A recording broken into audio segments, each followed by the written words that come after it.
हैं दूसरे का हिसाब लेने वाले कि वो सच बोल रहा है कि झूठ बोल रहा है। मैं पूरा मुल्क घूमा हूँ खत्म नबूवत की तहरीक में, पूरा पंजाब घूमा हूँ। जाता था तो मुस्तकीम भाई बैठे हुए हम लोग, हमें पता था भी पीछे हमारे एक बहुत बड़ी ताकत मौजूद है, जहाँ मर्जी उठे चल पड़े, बस जिससे दिल चाह टकरा गए। खुदा की कसम ऐसे ऐसे गुंडों को सरनगू किया कि लोग अंदाज़ा नहीं लगा सकते, बस इसीलिए कि पीछे हमारा बाप बैठा हुआ है।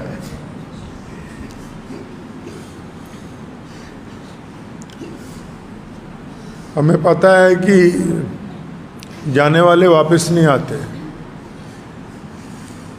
प्यारे रसूल सल्लल्लाहु अलैहि वसल्लम ने हमें बताया है कि अल्लाह की मर्ज़ी,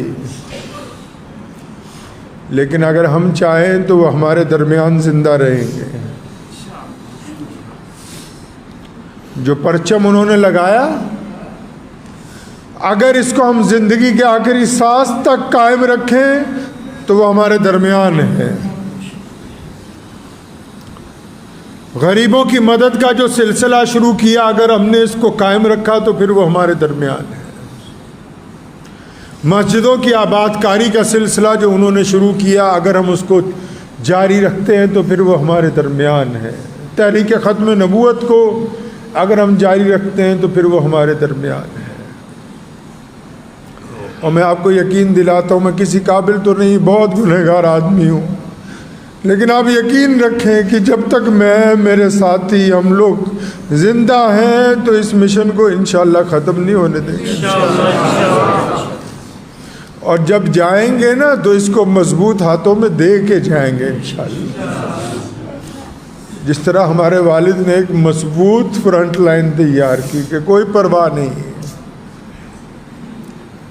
सिखाते कैसे थे ये भी आपको मैं एक मुख्तसर सा किस्सा सुना दूँ। एक दफ़ा बहुत बड़ा पंगा पड़ गया था, मसला नहीं हल हो रहा था। मैं आया घर पे, अब्बू जी मैं कहा मसला हल नहीं हो रहा, कैसे करना चाहिए आप बताएं।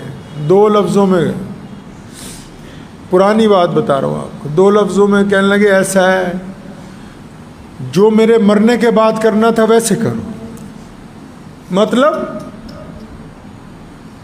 कि मैं ये नहीं देखना चाहता कि तुम नाकाम वापस आ रहे हो, और ये भी नहीं देखना चाहता कि तुम लोगों से पूछते रहो कि अपने मुसलमानों का तहफ़्फ़ुज़ कैसे करना है, इन मसाजिद का तहफ़्फ़ुज़ कैसे करना है, इन गरीबों के घर तक खाना कैसे पहुंचाना है। पर मैं, अगर मैं नहीं होता फिर कैसे करते। तो मैं चुप हो गया। मैं समझ गया कि अब हम ये समझा रहे हैं कि ऐसे करके दिखाओ कि जब अगर मैं नहीं हूँ तो तब तुम मेरा काम कैसे चलाओगे। दूरअंदेश भी थे। मेरी बड़ी बहन अमेरिका में रहती, उनके बच्चे पढ़ के यूनिवर्सिटियों से फारिग हो रहे हैं, तो उसको कई दफ़ा फ़ोन पे कहा, फरमाया तो बेटा जब आएगी मैं मिलूँगा नहीं।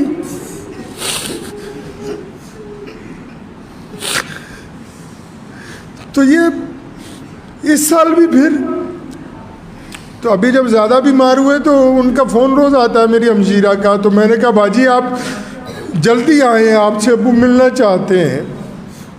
तो उसने 7 तारीख की सीट बुक कराई। सुनिए बड़ों के लफ्ज़ कैसे होते हैं।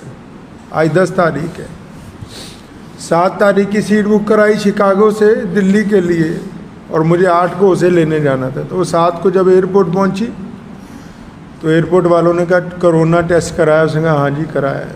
तो उन्होंने कंप्यूटर में चेक किया तो कहा इसमें नहीं आ रहा। जिस लेबॉर्ट्री से करवा के आए उसने कंप्यूटर में चढ़ाना भूल गया। वो कहा आप जा नहीं सकती, वापस जाएं, फिर करवाएं, फिर सीट बुक कराएं। वापस गई, 12 तारीख की सीट बुक कराई, 10 को इंतकाल हो गया। कहा ना बार बार कि पुत्रा तू आना, मैं मिलना नहीं।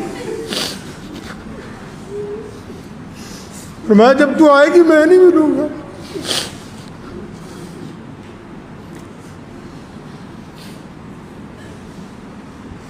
अक्सर हमें समझाते रहते थे कि जब कोई मांगने वाला आ जाए डांटना नहीं उसको, पर मैं वो अल्लाह से मांगने आ रहा है, हमें तो अल्लाह ने वैसे ही बीच में फंसा रखा है, ऐसे दे रखी है कि जाओ जाके उनसे ले लो।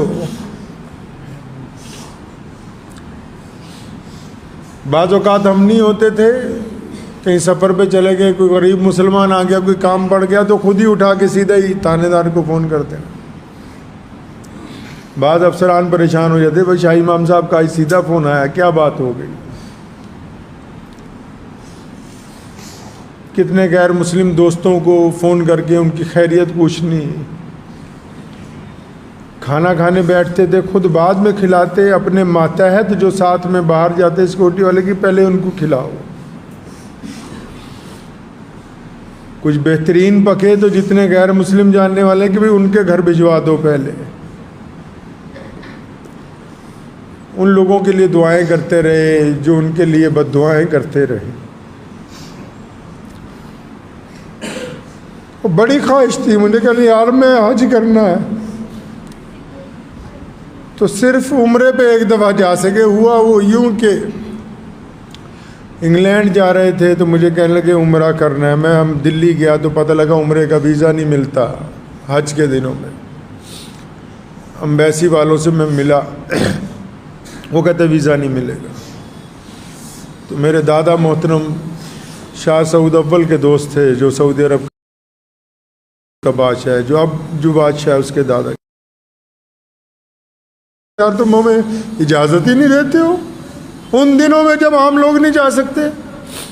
तो मेरा एजेंट कहता था नहीं मिलेगा, तो शाम को वीज़ा लग के आ गया और रात को बैतुल्लाह में पहुंच गए अल्लाह के फजल करम से, ताकि ये सीधे रास्ते पे कायम रहे। ये उनकी बातें आपको इसलिए सुना रहा हूँ कि आज जिस मुकाम पे हम बैठे हैं ना, जिस जाहो जलाल और इज़्ज़त के साथ पूरे मुसलमान पंजाब के खड़े होते हैं, तो अगर हम उनका सबक भूल जाएंगे तो सब कुछ हाथ से छूट जाएगा। एक बात समझाई, मैं आपको भी बताता हूँ। फरमाया किसी मुसलमान की बुराई नहीं करनी। हम बड़े बड़े वज़ीरों से मिलते हैं, कितने गैर और मुखालिफ भी होंगे और सियासतदान भी मुसलमान होंगे, वो अपने भाई की बुराई नहीं करना किसी के पास जाके। कमिश्नर को ये नहीं कहना कि फ़लाँ मुसलमान से हमारी नहीं बनती, और मैं अपने भाई को कमज़ोर करोगे पहले उसको गिरा दिया जाएगा, फिर तुम्हारी बारी आ जाएगी। मिल के अपने घर के अगर शेर को मारोगे तो गली के कुत्ते तुम्हारी बोटियाँ नोच लेंगे। इत्तेफाक का सबक पढ़ाया, इत्तेहाद का सबक पढ़ाया। जिस दिन लॉकडाउन लगा पहला, तो मुझे कहा कि एक तो ये सड़क हमारी घर की, एक जहाँ हमारा घर है हबीब रोड पे, वो हमारी घर की। कहने यार जितने लोग रहते हैं ना उनको जाके कहो, हालांकि सब मालदार हैं, कि कोई ज़रूरत हो कहीं आना हो जाना हो तो हमारे पास तो गाड़ियाँ हैं बेहतरीन, तो हमारे पास तो अल्लाह ने साथ में हिफाजती अमला दिया हुआ है, तो इनको कहीं जाना हो इस पे पास लगे हुए हैं, जिसको ज़रूरत हो लेके जाए। तो मुझे सामने मंदिर है, कहा पंडित जी के पास जाओ, वो हमारे पड़ोसी हैं। मैं उनके पास गया, फिर मैं कहा शाह इमाम साहब कहते हैं आप हमारे पड़ोसी हैं, कोई बात हो, हालांकि उनको ज़रूरत नहीं थी, कोई बात हो कोई ज़रूरत हो कहीं आना हो जाना हो हमें खिदमत का मौका दें। तीसरे दिन कहने लगे यार सारा शहर राशन बांट रहा है, सारा शहर राशन बांट रहा है, सिर्फ गरीबों को बांट रहा है। मैं कहा फिर आपा किना नू बनना है, पर मैं गरीबों को नहीं बांटना। जो सफ़ेद कपड़े में मिडिल क्लास फैमिली है ना, जो जाके मांग ही नहीं सकती, मैं कहा फिर क्या करें? क्या अखबार में ऐलान निकाला हो कि जामा मस्जिद से बिना फ़ोटो खींचे हुए राशन दिया जाएगा। सोच सकता है आम आदमी इस बात को? ऐलान किया कि जामा मस्जिद से बिना फ़ोटो खींचे हुए राशन देंगे और नंबर डलवाए उसमें। आप पूछ लें यहाँ जितने लोग हैं, रोज़ाना हज़ारों फ़ोन आते थे, 4 लड़के बिठाए लिस्ट बनाते, सारी दिन राशन पैक होता, रात को 9 बजे बांटना शुरू होता। और क्या कहा बांटने वालों को कि खबरदार जिसके यहाँ देने जा रहे हो उसकी बेइज्जती ना हो जाए, पड़ोसी को ना पता लग जाए कि इसने हमसे मदद ली है, उसकी तस्वीर ना खिंच जाए कि मेरे रसूल ने कहा कि इंसानों की इज्जत करनी है, हम इज्जत बांटने आए, बेइज्जती करने नहीं आए। और फिर सिर्फ मुसलमान ही नहीं, हर मज़हब के लोगों ने राब्ता किया 3 महीने तक, और 3 महीने तक लगे ही रहे सुबह शाम। ये दर्स किसने दिया है? ये इश्क की बातें हैं। उनको रसूलुल्लाह सल्लल्लाहु अलैहि वसल्लम से इश्क की इंतहा थी, इश्क की इंतहा थी। तो मैं आपको बस आज के दिन यही कहना चाहता हूँ कि हम जैसे कैसे हैं, टूटे फूटे हैं, आपकी खिदमत में हाजिर। आप जब बुलाएंगे, हमने आपसे वोट नहीं मांगनी कभी, ना पहले मांगी, ना मंत्री बनना है, ना हुकूमत में कोई ओहदा चाहिए। बहुत सारे लोग हमारे साथ रहते हैं, उनको पता है कि बार बार ठुकराए हैं पैर से अपने कि नहीं चाहिए। बस दुआ कीजिए कि अल्लाह ताला दीन की इस खिदमत को हमारी नस्लों में बाकी रखे, और अल्लाह ताला उस वक्त तक हमें कायम रखे जब तक इसको अगली नस्ल में मुंतकिल ना कर दे, और अपने वालिद मोहतरम के मिशन को कायम और दायम रखें। और मैं भी आपको यकीन दिलाता हूँ कि इंशाअल्लाह कुछ हो जाए मिल्लत इस्लामिया के लिए, गरीबों के लिए, मुस्तहिक लोगों के लिए। जिस तरह शेर इस्लाम मौलाना हबीबुर रहमान सानी लुधियानवी काम करते आए, हम उसी तरह तो नहीं कर सकते, लेकिन उनकी नकल करते हैं। और अगर किसी भाई को कांटा भी चुभ गया तो हस्बे रिवायत रात के अंधेरे में उठ के उसके घर तक पहुंचेंगे। कुछ हो सकता है, लेकिन ये जो परचम लगा हुआ है इसको सरनगू नहीं होने देंगे इंशाअल्लाह। वक्त भी हो गया है। ज़रूरी ऐलान ये है कि अबू जान की नमाज जनाजा 8 बजे होगी यहीं पे बाहर। 8 बजे इसलिए रखी है कि जुमे का दिन था, तमाम मस्जिदों में जुमा होना था। पहले इरादा था ज़ोहर में करेंगे, तो तमाम हज़रात 8 बजे इंशाअल्लाह ताला आ जाए, और तदफीन यहीं पे उनके वालिद मोहतरम के साथ मस्जिद के अहाते में होगी। उनको खिराज अकीदत तो यही है बस।